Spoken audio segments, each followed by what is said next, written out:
Bonjour à tous, bien-aimés. J'aimerais partager quelques pensées avec vous sur la réalité, la profondeur de notre attachement à Dieu, de la réalité de notre conversion. Vous savez, parfois on peut, même après plusieurs années, penser, croire que nous avons réellement choisi de vivre pour Christ. Et pourtant, parfois, il peut rester au fond du cœur une forme de compromis. Et j'aimerais qu'on puisse justement lire un passage sur ce sujet-là et qui est basé sur une étape, sur un récit du peuple d'Israël lorsqu'il sort d'Égypte. Avant d'aller plus loin et avant de commencer cette lecture, je veux peut-être vous rappeler que du lundi au vendredi, je partage une exhortation autour de la parole de Dieu pour nous encourager à aimer la parole de Dieu, à la lire chaque jour, à prendre du temps, à la méditer.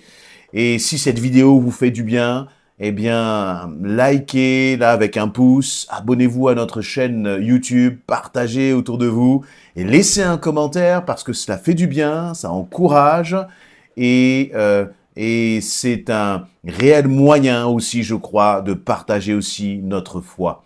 Je vous invite maintenant à lire dans Exode chapitre 32. Exode chapitre 32, je vais lire à partir du verset 1. Moïse était monté sur la montagne dans un temps justement de cœur à cœur avec le Seigneur où le Seigneur va lui donner, va lui remettre les tablettes avec les commandements sur ces tablettes écrits du doigt de Dieu, sur le mont Sinaï. Et donc, verset 1 de ce chapitre 32, il nous est dit, quand le peuple s'aperçut que Moïse tardait à redescendre de la montagne, il se rassembla autour d'Aaron et lui dit, « Allons, fabrique-nous un Dieu qui marche devant nous, car Moïse, cet homme qui nous a fait sortir d'Égypte, nous ne savons pas ce qui lui est arrivé. » Aaron leur répondit, « Détachez les pendants d'or et des oreilles de vos femmes, de vos fils et de vos filles, et apportez-les-moi. » Aussitôt, tous se défirent des pendants d'or qui étaient à leurs oreilles et les apportèrent à Aaron. Celui-ci les reçut de leurs mains, façonna l'or au burin et en coula la statue d'un veau. Alors le peuple s'écria, « Voici ton Dieu Israël qui t'a fait sortir d'Égypte. » Voyant cela, Aaron construisit un autel devant le veau, puis il annonça à haute voix, « Demain, il y aura fête en l'honneur de l'Éternel. » Le lendemain de bon matin, le peuple se mit à offrir des holocaustes et des sacrifices de paix. Ensuite, il s'assit pour manger et boire, puis se leva pour se divertir. L'Éternel dit à Moïse, « Va, redescends, car ton peuple que tu as fait sortir d'Égypte se conduit très mal. Ils se sont bien vite détournés de la voie que je leur avais indiquée. Ils se sont fabriqués un veau de métal fondu. Ils se sont prosternés devant lui et lui ont offert des sacrifices en disant, « Israël, voici ton Dieu qui t'a fait sortir d'Égypte. » Puis l'Éternel ajouta, « Je constate que ce peuple est un peuple rebelle. Maintenant, laisse-moi faire. Ma colère s'enflammera contre eux et je les exterminerai, mais je ferai de toi une grande nation. » Voilà donc dans ce récit, ce que l'on voit, c'est que Moïse s'est absenté, comme je le disais en introduction, quelques jours donc il était en haut de la montagne du mont Sinaï, et le peuple de Dieu ne voyant pas Moïse redescendre, a commencé à s'impatienter.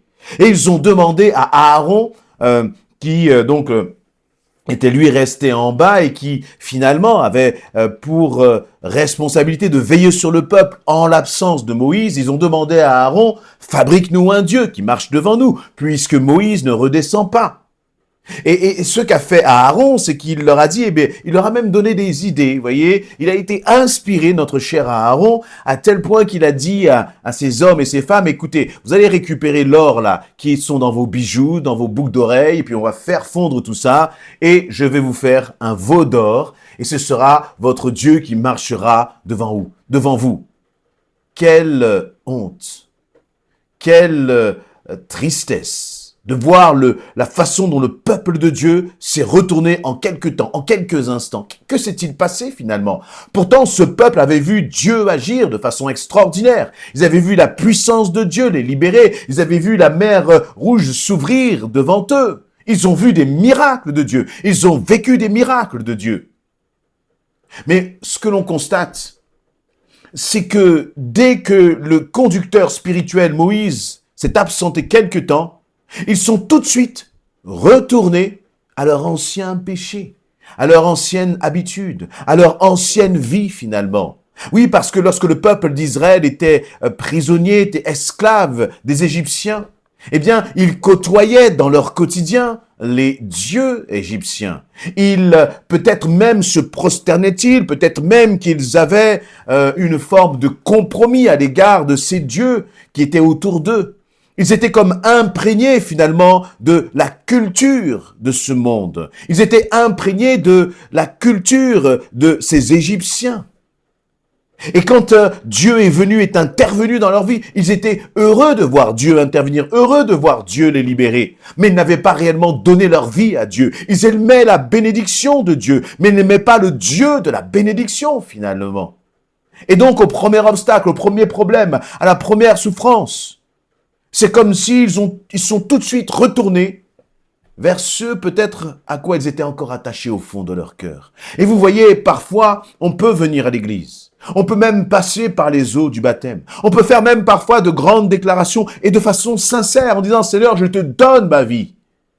Mais que va-t-il se passer lorsque tu vas rencontrer une difficulté? Que va-t-il se passer lorsque tu vas rencontrer des obstacles sur ton chemin? Que va-t-il se passer lorsque, par exemple, tu vas attendre la bénédiction, mais que tu vas commencer à être dans l'impatience?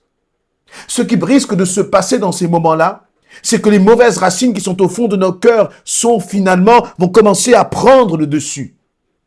Les racines du passé, les racines du compromis. Parce qu'on n'a pas fait la place nette dans nos cœurs lorsque nous avons donné notre vie à Christ.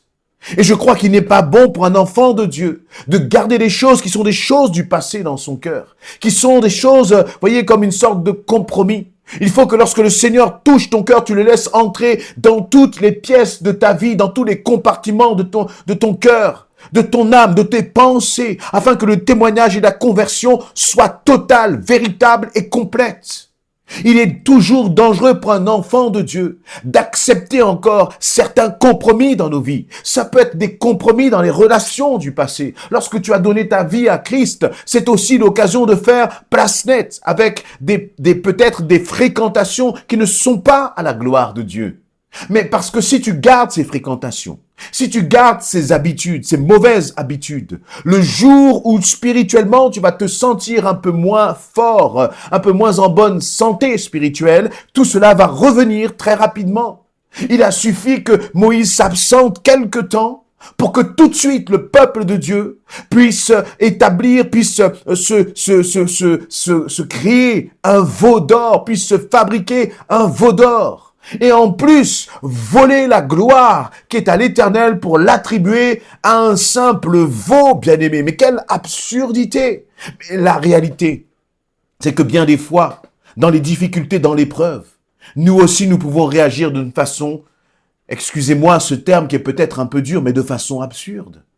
Il n'y a pas d'autre solution que l'Éternel. Nous n'avons pas d'autre ami que Jésus-Christ. Nous n'avons pas d'autre issue de secours que Jésus-Christ. Ce n'est pas la peine de regarder ou à droite et à gauche. Ce n'est pas la peine de paniquer. Ce n'est pas la peine d'essayer de trouver de l'aide parce que ton aide se trouve en Jésus-Christ. Et là, eh bien, qu'ont-ils fait? C'est qu'en plus, Aaron leur a dit au verset 5, il a construit un autel devant le veau.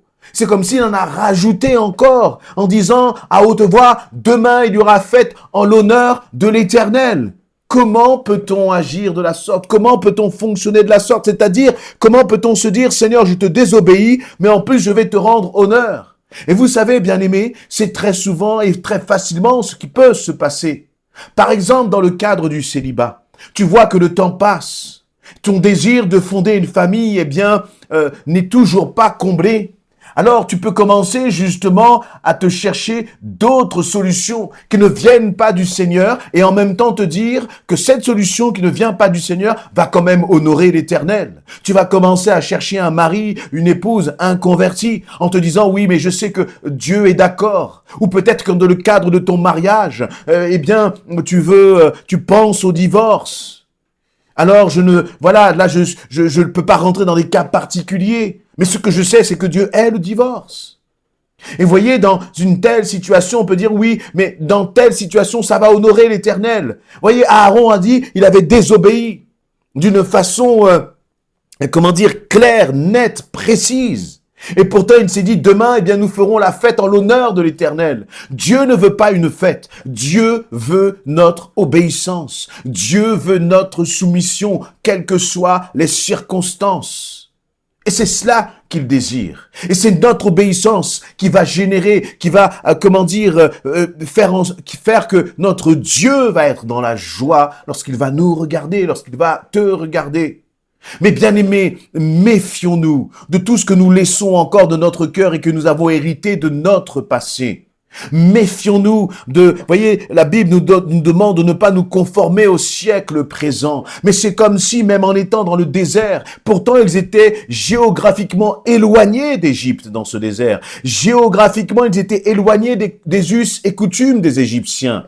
Mais ils avaient comme transporté tout cela dans leur cœur. Ils n'avaient pas fait le deuil de ce passé. Ils n'avaient pas rejeté ce passé. Ils n'avaient peut-être même pas réalisé à quel point ce passé était mauvais pour eux et qu'il fallait réellement qu'ils s'attachent au Seigneur. C'est comme si finalement ils ne connaissaient pas réellement Dieu. C'est comme si ce peuple connaissait Dieu à travers Moïse. Et d'ailleurs, il n'y avait que Moïse qui avait accès. Et même lorsqu'ils devaient s'approcher, ils avaient peur et ils envoyaient Moïse.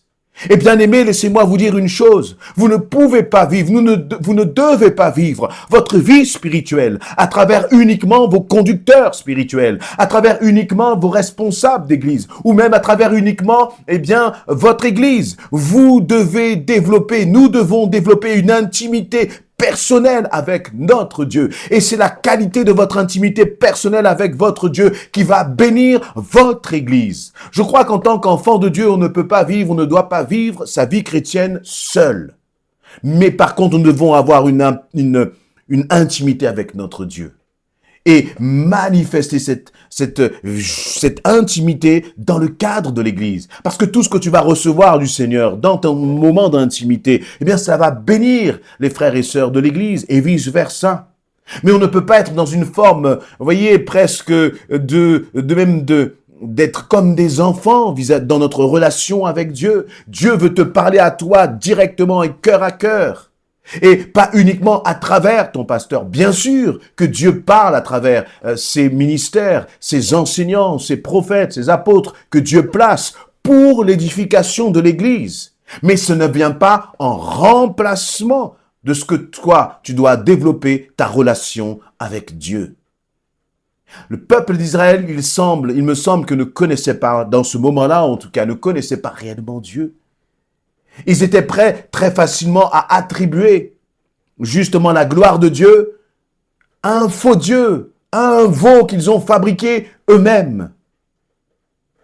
Et cela nous met en garde que nos conversions soient des conversions profondes, réelles, avec aucune volonté, aucun désir, aucune possibilité de retourner en arrière.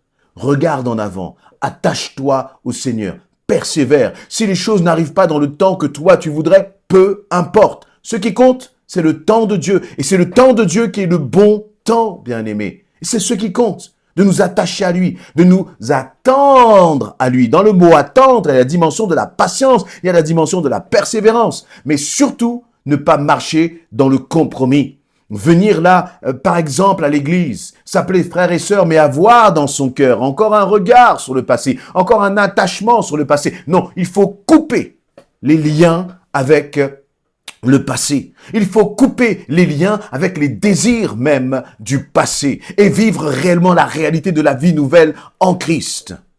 en Christ, bien-aimé. Ne pas se laisser imprégner comme influencé par la mentalité de ce monde. Finalement, comme je le disais, le peuple d'Israël était influencé par la mentalité des Égyptiens. Et c'est comme s'ils avaient encore gardé cette mentalité, cette culture dans leur cœur. La culture qui doit influencer, la façon de penser qui doit influencer, les principes qui doivent nous influencer en tant qu'enfants de Dieu, c'est la parole de Dieu. Et rien de ce monde, bien-aimé, rien de ce monde.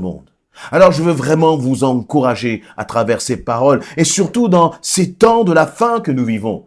Attachons-nous à Jésus-Christ et à Jésus seul. Amen. Laissez-moi vos commentaires, que nous puissions les partager ensemble. Soyez fortifiés.